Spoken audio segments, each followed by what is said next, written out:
నమస్తే న్యూస్ 24 తెలుగుకు స్వాగతం. వార్తల్లోని ముఖ్యాంశాలు ఇప్పుడు చూద్దాం. గాజువాక ఆగనంపూడి 85వ వార్డు పరిధిలోని పెద్దమడక గ్రామంలో శ్రీ సీతారామాంజనేయ స్వామి వారి విగ్రహ ప్రతిష్ట మహోత్సవం భక్తి శ్రద్ధల మధ్య ఘనంగా నిర్వహించారు. 3 రోజుల పాటు కాశీభట్ల సతీష్ శర్మ బృందం ఆధ్వర్యంలో ప్రత్యేక పూజలు, హోమాలు, భజన కార్యక్రమాలు, అన్న సమారాధనలు నిర్వహించారు.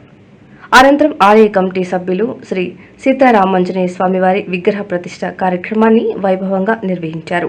ఈ సందర్భంగా స్థానిక ఎమ్మెల్యే పల్లా శ్రీనివాసరావు, గుడివాడ అమర్నాథ్, చింతలపూడి వెంకట్రావు, తిప్పల దేవాంశ్ రెడ్డి, ఎల్లపు వరలక్ష్మి ప్రసాద్, దుల్లా లక్ష్మీరామనాయుడు, కర్రి దశేంద్ర, గవర సోమశేఖర్, రౌతు శ్రీనివాస్, జి పూర్ణతో పాటు కూటమి నాయకులు, భక్తులు పాల్గొని స్వామివారిని దర్శించుకుని ప్రత్యేక పూజలు నిర్వహించారు.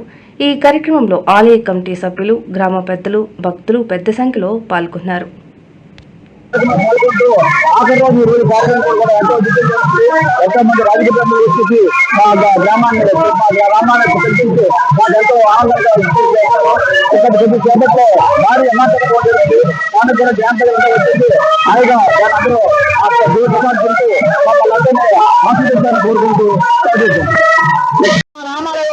రోజు రోజుకి ఈ పెదమడక ప్రజలు కానీ చుట్టుపక్కల గ్రామాలలో కానీ మా రామాలయానికి చాలా సహకరించారు. వారందరికీ మా గ్రామం తరఫున, మా ఆలయ కమిటీ తరఫున ప్రత్యేక ధన్యవాదాలు తెలియజేసుకుంటున్నాము. అలాగే మీడియా వారికి, పత్రికలకి అందరికీ కూడా ప్రత్యేకంగా మా ఆలయాన్ని ప్రతిరోజు హైలైట్ చేస్తూ దీనికి డొనేషన్ రూపంలో రావడానికి ఎలక్ట్రానిక్ మీడియా చాలా సహకరించింది కనుక వారికి కూడా మరొకసారి ధన్యవాదాలు తెలియజేసి సెలవు తీసుకుంటున్నాం.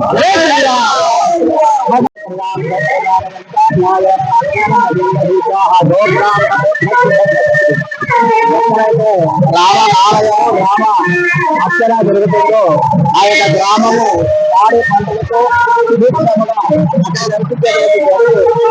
గ్రామస్తులు, సర్వజనులు, భక్తులందరూ కూడా సుభిక్షంగా ఉంటారు.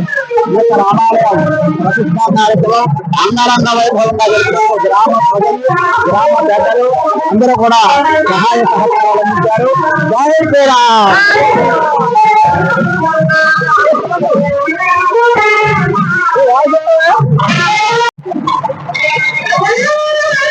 జై శ్రీరామ్.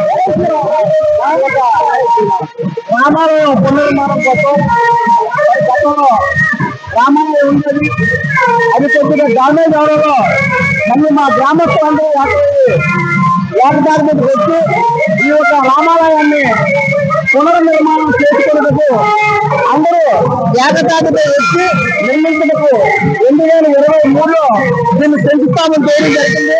మరి నాటి నుండి నేటి వరకు ఈ యొక్క రామాలయం పనులు మా కమిటీ వారి ఆధ్వర్యంలో మా గ్రామంలో ప్రతి 2 సంవత్సరాలు కమిటీ మార్చుకుంటాం. అలాగే ఇల్లు కమిటీలో ఈ ఆలయాన్ని నిర్మాణం చేయడం జరిగింది. వారి నిర్మాణం చాలా వేగవంతంగా ఎక్కడైతే రామాలయం నిర్మాణం చేయక ఏ రామాలయం